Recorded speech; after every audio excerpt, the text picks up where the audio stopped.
Hey there, amazing artists. It's Kelly Folsom here, and I'm going to welcome you back to another Art Life Conversations podcast. We're going to continue our discussion on entering art shows of any kind, really. And today I'm going to be talking about the pros and cons. Like, what are the pros and the cons of entering juried art shows?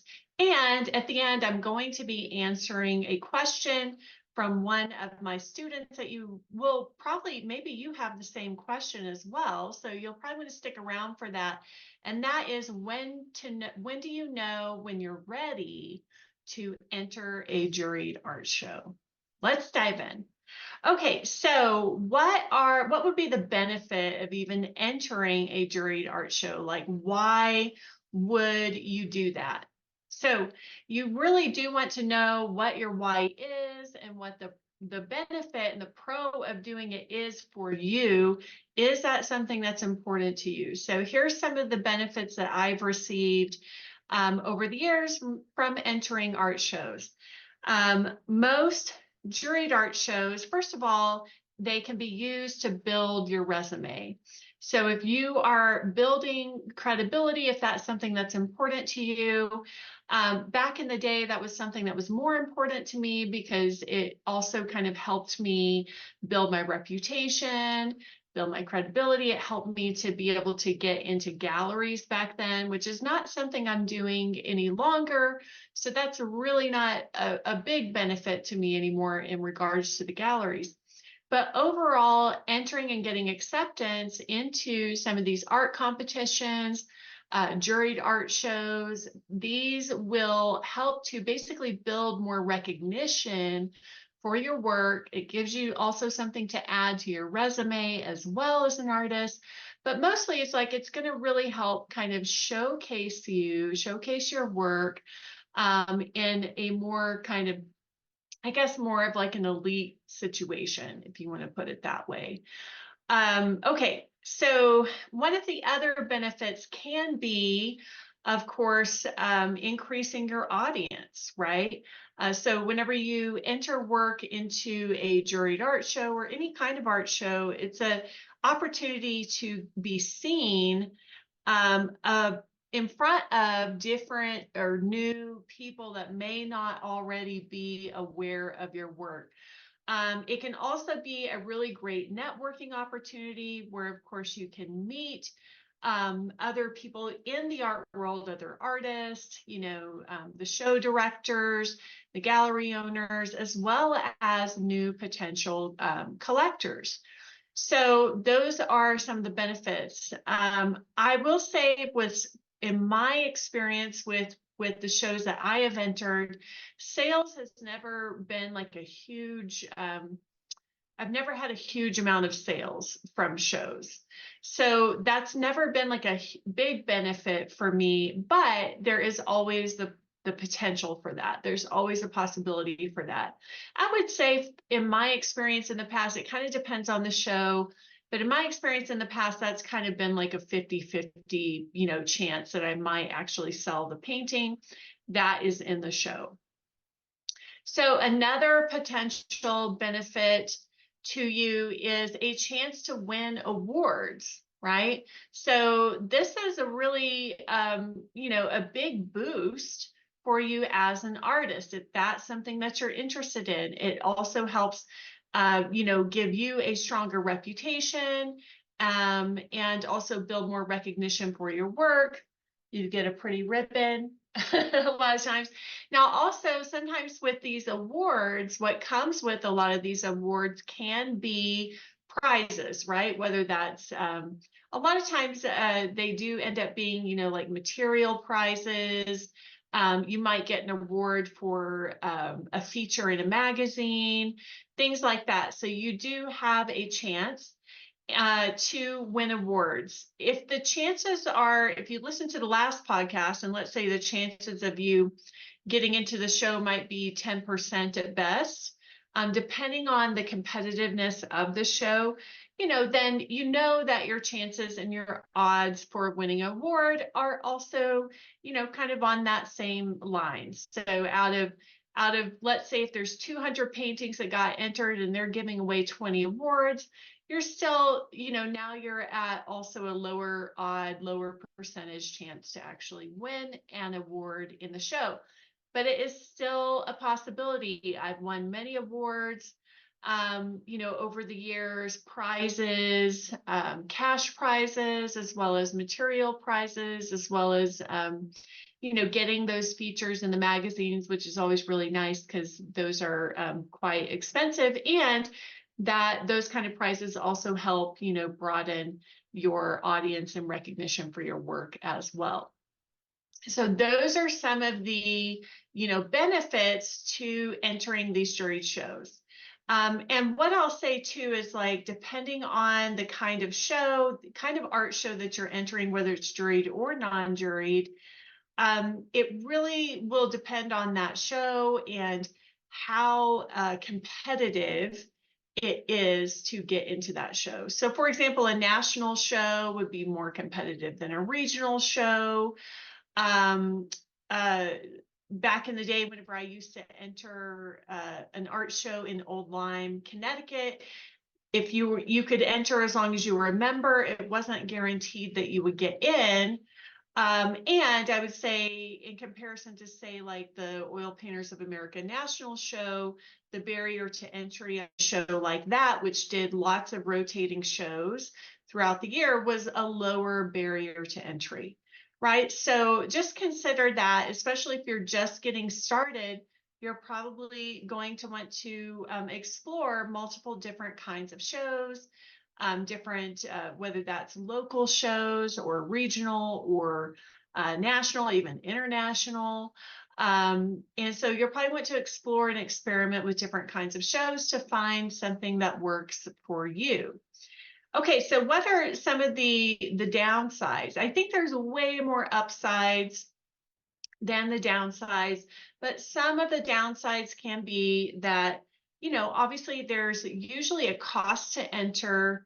There's a cost to enter the show or to be a member of an organization that hosts these shows. So you'll have annual dues. You'll have a cost to actually enter the show. Usually there's like a cost per image to enter the show. Then, usually you're paying to ship your work to the show if it's not something that's local. So the cost can really add up. If you want to take advantage of actually being at the show, well, then that can become an additional cost where you are traveling to the show, paying for your travel and lodging in order to make connections and build relationships with the potential people at the show. And a lot of times, at a lot of these shows, a lot of times the attendees are other artists. So that is just going to kind of depend on what you're looking to get out of, what is it that you're looking to get out of this for yourself and for your career. So that would be the first big downside, I would say, is just the cost of admission, the price to play in the game, so to speak, right? So that's one downside, or one con to weigh the pros. The other downside would be, of course, handling and dealing with having your work being rejected, even after maybe submitting and paying the cost, paying the price. It does not guarantee that you're going to get into the show. So not only have you invested money, but now you have a chance of, having your work being not accepted, being rejected in the show. And so that can really, be hard. It can be hard to take. And a lot of people, a lot of artists, maybe haven't built up a thick enough skin, and that's hard to do. I've worked on that for 15 years. But what I will say is that the more you do it, the more kind of immune you become to those disappointments, right? If you're putting all of your eggs in, say, one basket, and you're putting super high expectations on what you're going to get out of it, then, you're probably also, if those are not met, you're probably also going to be met with a lot of super low disappointments. So it can definitely be that, high and low sort of bipolar roller coaster if you're not mentally preparing yourself for that outcome, and if you have too high of expectations. I would say the other downside can be, even if you do get into the show, sometimes there are kind of some ugly sides to participating in these things. There are sometimes, artists who are very competitive. Sometimes you might get critical remarks from other artists, or even potentially, collectors or somebody running the show. I've been in so many of these situations where there's just a lot of egos involved, and so you just have to be prepared for that if you're going to do this sort of thing. And there's also a lot of good comments too, and a lot of praise, and a lot of wonderful people out there. Just know that it's not always going to be all sunshine and rainbows. Another artist might actually kind of give you an underhanded compliment, on your work. They might actually criticize your work. They might actually say things like, and I've experienced all of this. So even from people that I know and have liked as a friend, they might even say things like, I don't see you in your work, just unwanted, unasked for, unwarranted feedback, and unwarranted, unasked for comments and criticism, which is not helpful really to anyone. I don't think any criticism that is not like asked for, first of all, or isn't true constructive criticism that you as the artist have asked for, is helpful whatsoever. But just be aware that you're dealing with a social situation. You're also dealing a lot of times with artists who are wearing their feelings on their sleeves, so to speak. And a lot of times very competitive people, and people who are maybe going to feel insecure or be in their ego, and that's just dealing with humanity. Right. So I would say those are the downsides. Maybe the other downside is just recognizing that it's not always about merit. It is a lot of times subjective. Who the judge picks for awards a lot of time is very subjective. I've been on that side of the fence, as a judge, and it can be very hard to judge for awards. So just recognizing, like, none of this is personal. So much of this is just subjective if you're going to get in there and play this game. So it's not to take things that happen at these shows as like a sign of like proof that you're not good enough, or that your work isn't good enough, which leads me to the last question before we leave today. And that is, Kelly, when do you know when you're ready to enter one of these art shows or a juried art show? And, really the answer to that is you're ready when you're ready to do it. Okay, so whenever you decide that you're going to embark on this and you're going to try it and you're going to do it, that is really the point that that you're ready to go for it. So there are like a few different massive excuses that every single one of us as human beings use that stop us from growing, that actually sabotage us immensely. And one of those is, I'm not ready yet. You might actually be super ready right now, but you're just holding yourself back because of fear, because you're afraid maybe you're not ready yet and you don't want to handle that disappointment.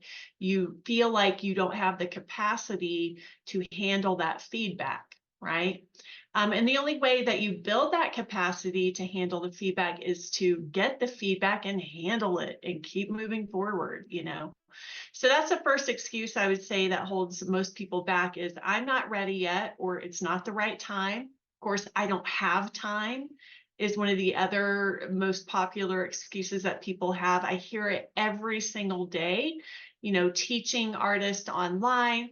These are the excuses that I get told all the time by artists, why they can't make time for their art, why they can't sign up for art lessons online, right? No, I don't have time, which is not true.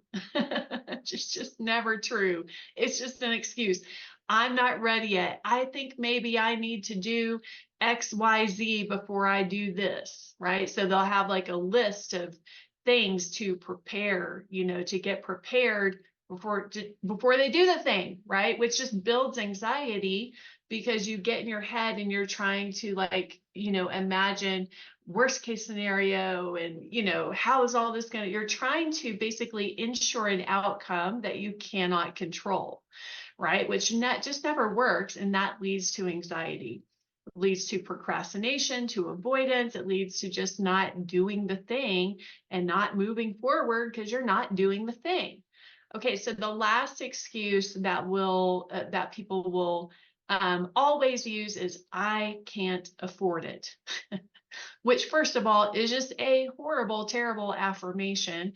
I was raised with that mantra all my life. I was raised I would say probably for at least half of my childhood at more poverty level.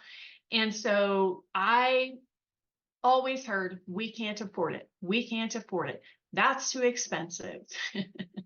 But that is, I would say, the third, go-to excuse for everybody. Can't afford it. Can't afford it. I can't afford to enter that show. I can't afford to ship my painting. I can't afford art supplies. I can't afford to sign up for that art class. And I do think 9 times out of 10, it is not true. Maybe 1 time out of 10, that's actually the truth. But 9 times out of 10, it is just not true. Most of the time, that is somebody saying, I really just don't want to do that thing that bad. Most of the time what that person is saying is, I am really scared to do that. So I'm coming up with all the reasons not to do it. I'm really scared to start entering art shows and putting myself out there. So let me find all of the reasons why this is going to find the downside, and all the reasons why this is going to be harmful to me or damaging to me in some way, shape, or form. So that's my answer to when do you know when you're ready? You're ready when you decide that you're ready. I started entering shows. In fact, the art school I went to actually forced us to enter juried shows the first year of art school. And let me tell you what, I did not feel like I was ready. And I got my first rejection. And same thing with the second year. So we did not have a choice. And I'm glad in a way that they, kind of forced us to do that. That was a requirement, basically, of the college that we do that. And I'm very glad that I had those experiences. There was such a gift in getting those, first of all, that push, like you're required to do this and to get this experience.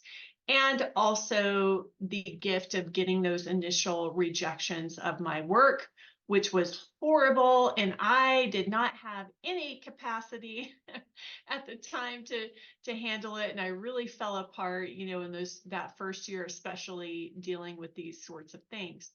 But I'm so glad because the gift in that is like, it taught me that everything's going to be okay. Just keep making your art, keep practicing, keep getting better, and don't hide yourself away. Enter those art shows, get your work out there, be visible, be seen, because eventually, you are going to find people that love your work. Eventually, you're going to have success on that path. It's just inevitable. It's just a matter of time, effort, and practice. And most of the time, it's a matter of investing financially in your goals and in your dreams. All right, my friends. So I hope that this was helpful to you. Let me know in the comments below what your takeaway was from this. And if you have any follow-up questions, be sure to email those to me at info@artlifewithkelly with an I, please.com. All right, much love, happy painting, and until next time, bye.